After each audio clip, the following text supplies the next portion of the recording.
still the gayest thing I've heard all day! Ah, Helluva Boss. Never would have guessed that a goofy cartoon on YouTube, full of swearing and sex jokes, would have really well written and complex characters. But here we are. Octavia, Stolas, and Blitz. For being hellborn demons, their emotions are very human. On the surface, they might seem like your average dramatic teen who doesn't understand her father, naive noble who thinks only about himself and forgets that other people also have feelings, and a selfish imp who is so deep in his self-loathing that he hurts everyone around him. These descriptions might be true on the surface, but it goes much deeper than that. To understand these characters, you need to see the world through their perspective. Just putting yourself in their place and imagining what you would do isn't enough.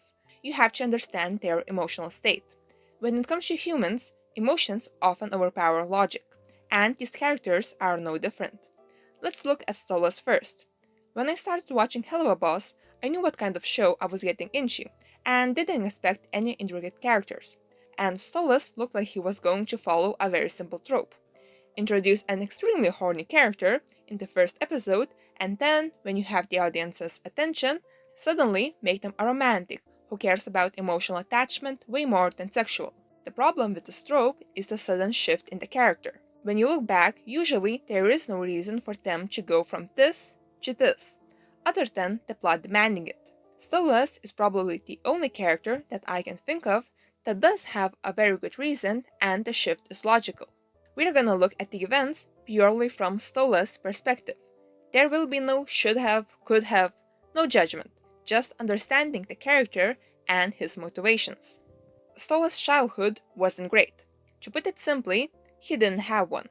He had no real friends, his father couldn't even remember his name, and from a very young age he was given his royal duties.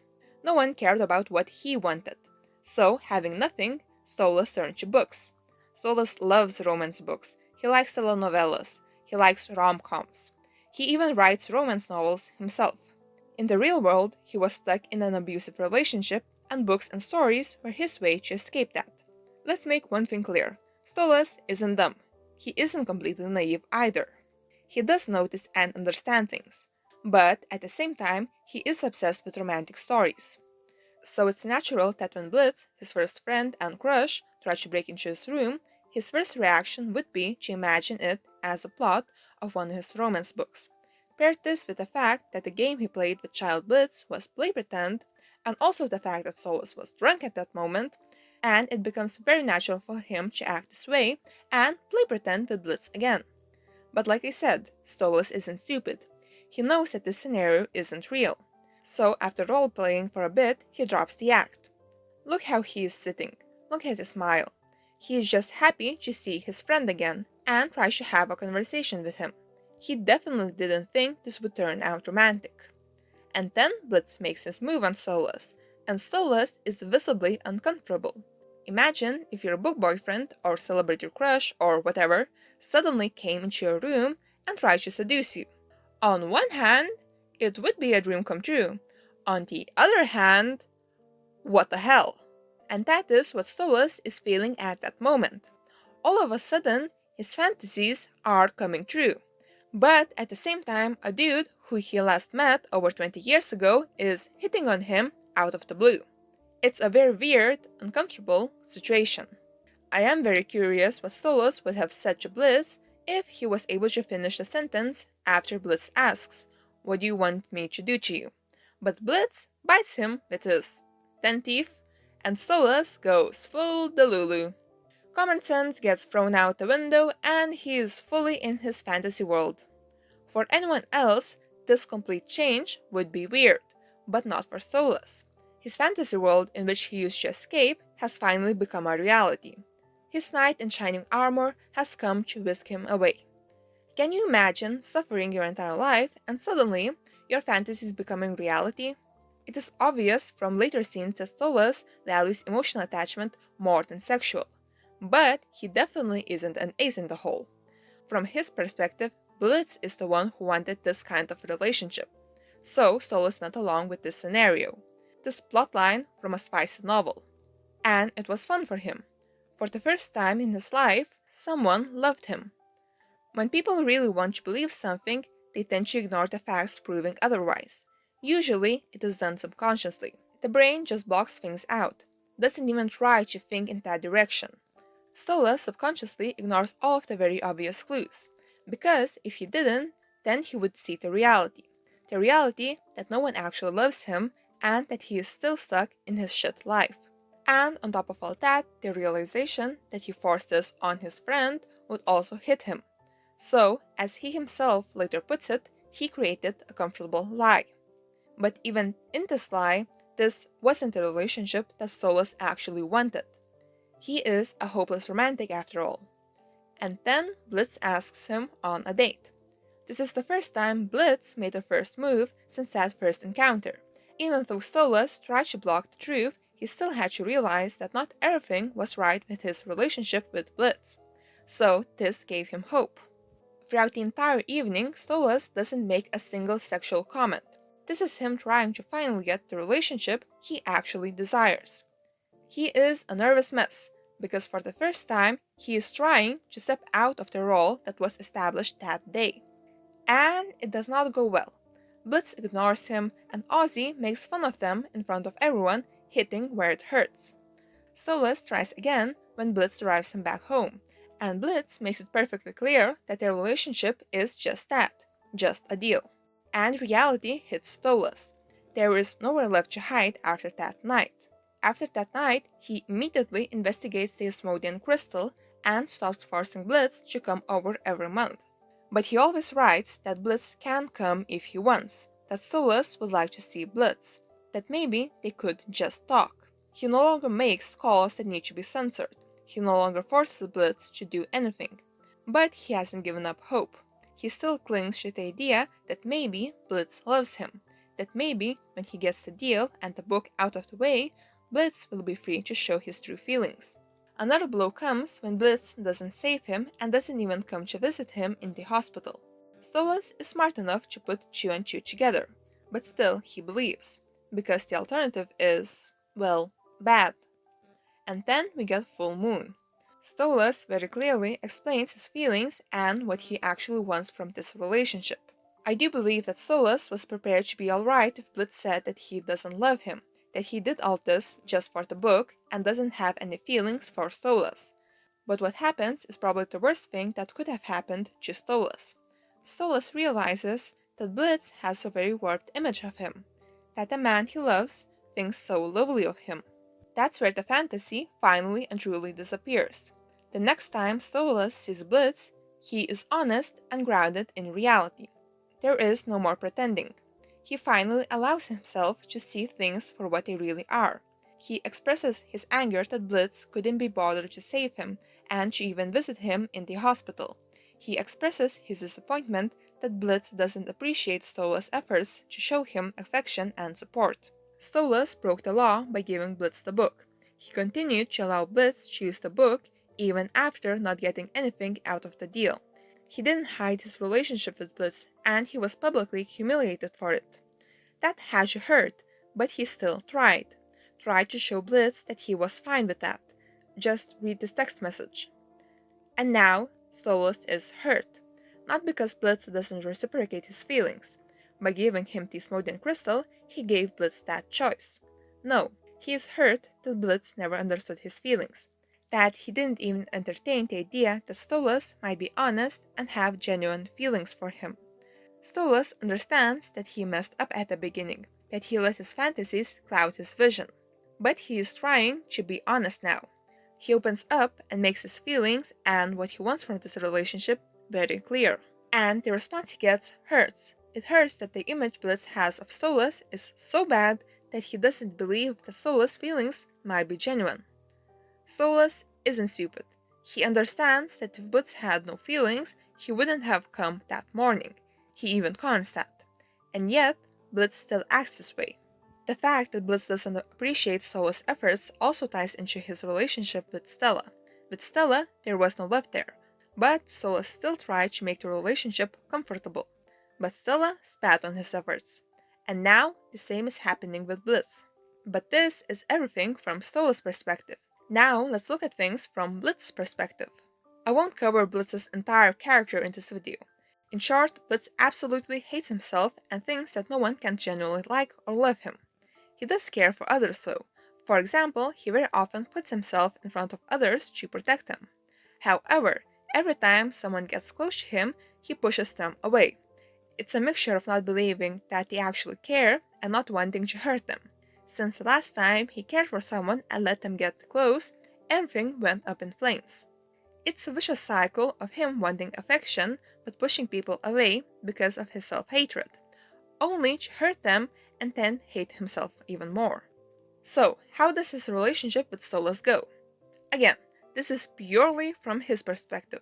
Blitz tries to steal the book from Stolas and gets caught. And the first thing Stolas says to Blitz is, "Follow me, imp." The imp is said in a way that makes it clear that Stolas looks down on him. Blitz obviously remembers their interaction when they were kids. He had fun back then and did see Stolas as a friend. But at the same time, he realizes that that meant nothing. Blitz's father got paid for him to be Stolas' friend. Stolas is just a noble who wanted to experience something new and hang out with the lower class. That's it.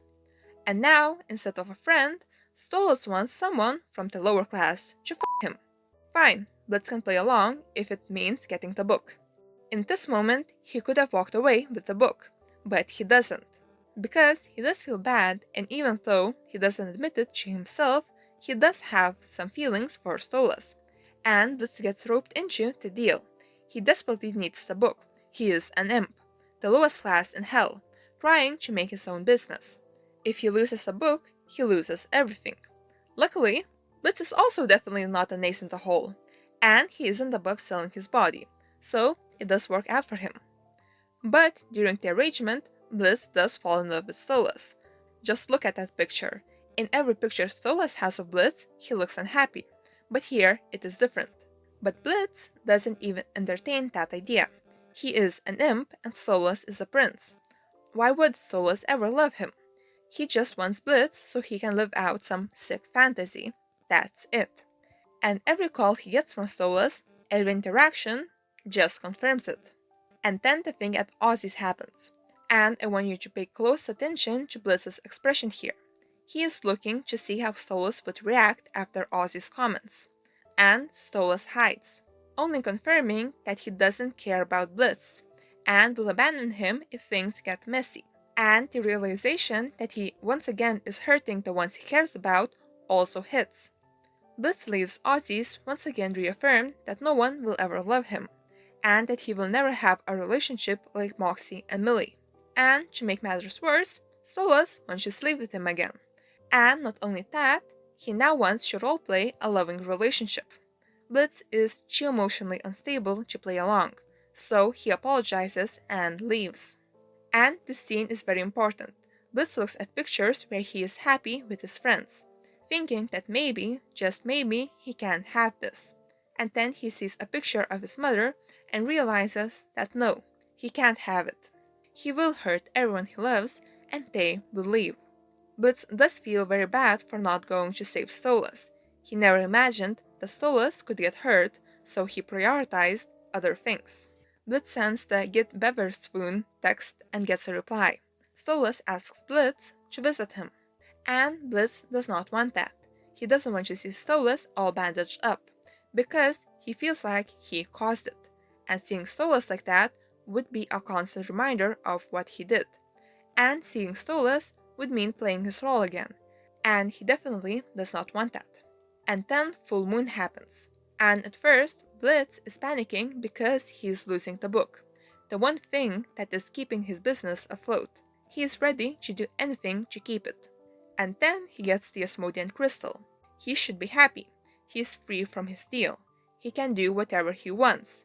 But he isn't, because he sees this as Stolas getting rid of him.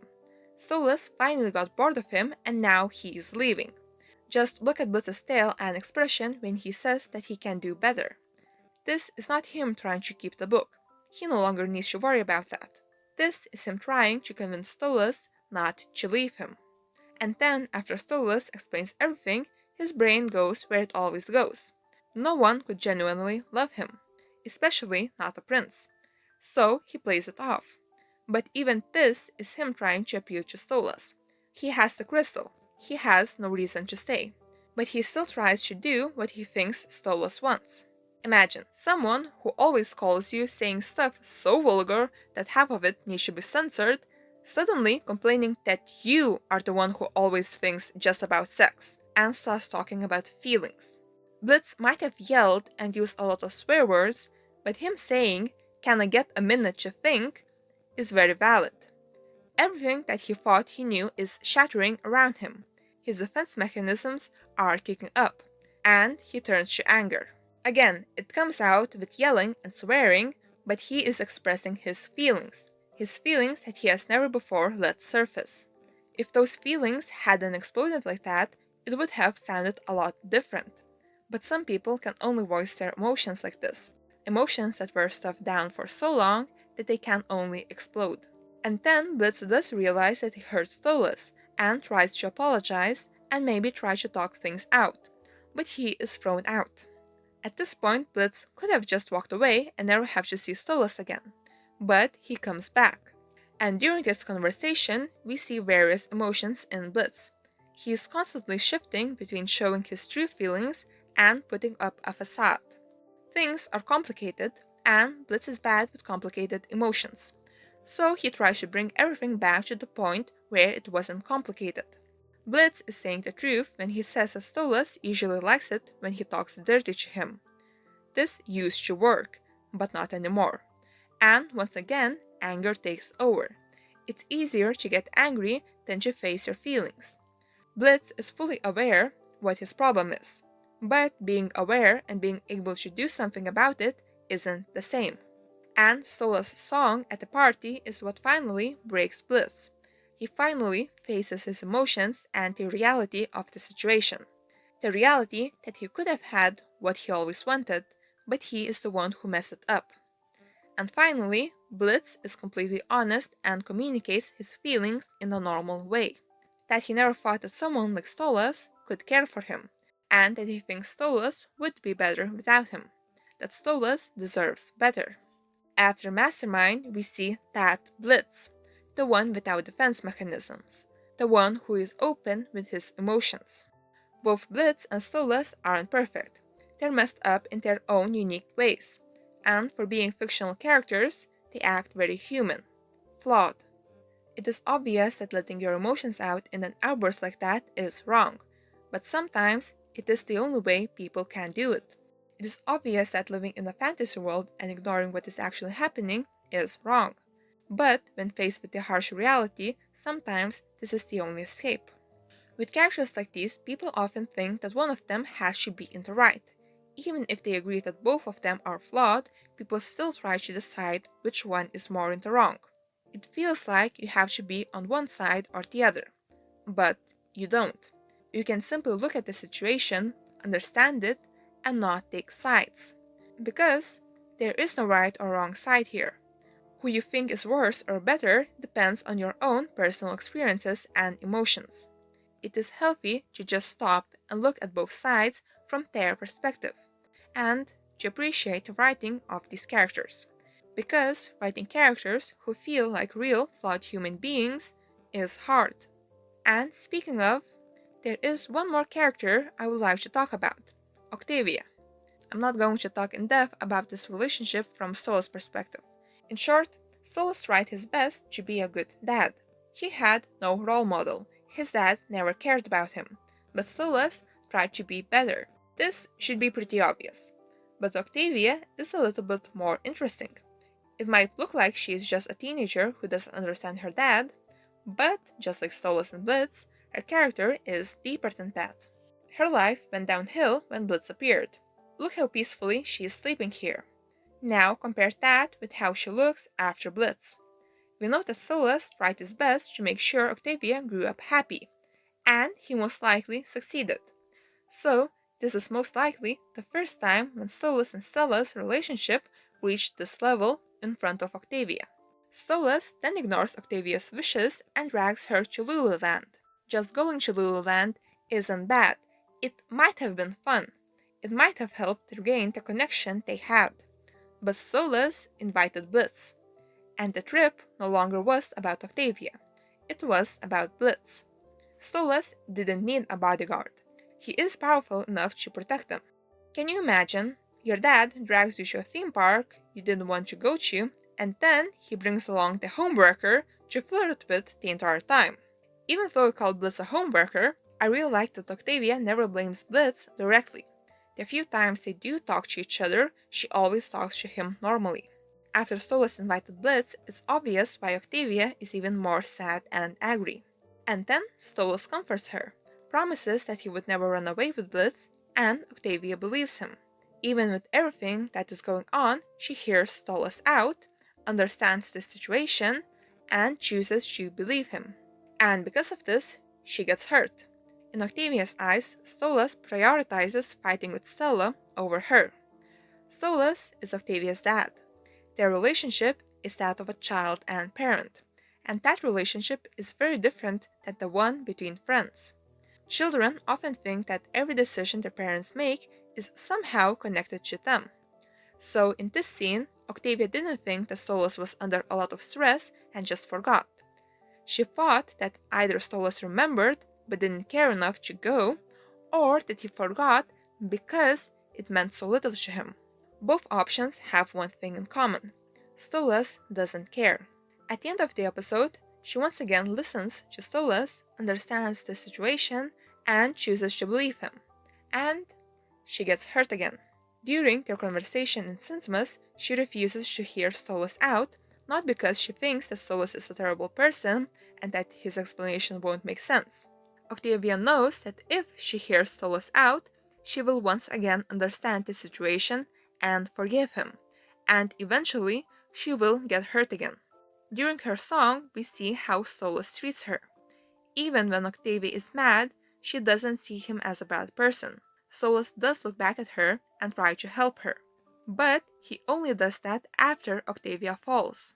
Octavia is always in second place, and Stolas only remembers her after he hurts her. We see it in Lululand, we see it in Seeing Stars, we see it in Mastermind. And that hurts even more, because she sees that Stolas cares, so she can't fully be angry with him. But at the same time, she is angry, and these emotions are very hard to handle. And her accusing Stolas of lying isn't just because he broke his promise directly. Octavia found out that Stolas was miserable this entire time, and that really messed her up. All of the happy memories she had with him, all of the moments where she thought everything was fine. Now she thinks that everything was a lie. Her dad was never happy in those moments. It was all a lie. And finding out that Stolas stayed miserable because of her also didn't help. Octavia obviously cares about her dad, and all of those emotions were just too much for her. Once again, neither Stolas nor Octavia is to blame for what happened. Stolas did try his best. He messed up, but he did try. And Octavia is just a child trying to deal with the situation she was thrown into. I hope the show does a good job moving forward. It did manage to handle Blitz's and Stolas' relationship very well, and that relationship was very messy. I hope that they won't fumble Octavia's and Stolas' relationship either. We do see that the picture she burns and stomps on in her song is still alright in reality, so I have hope. But that's all I've got for this video. Don't forget to like and comment. See you in the next video. Bye!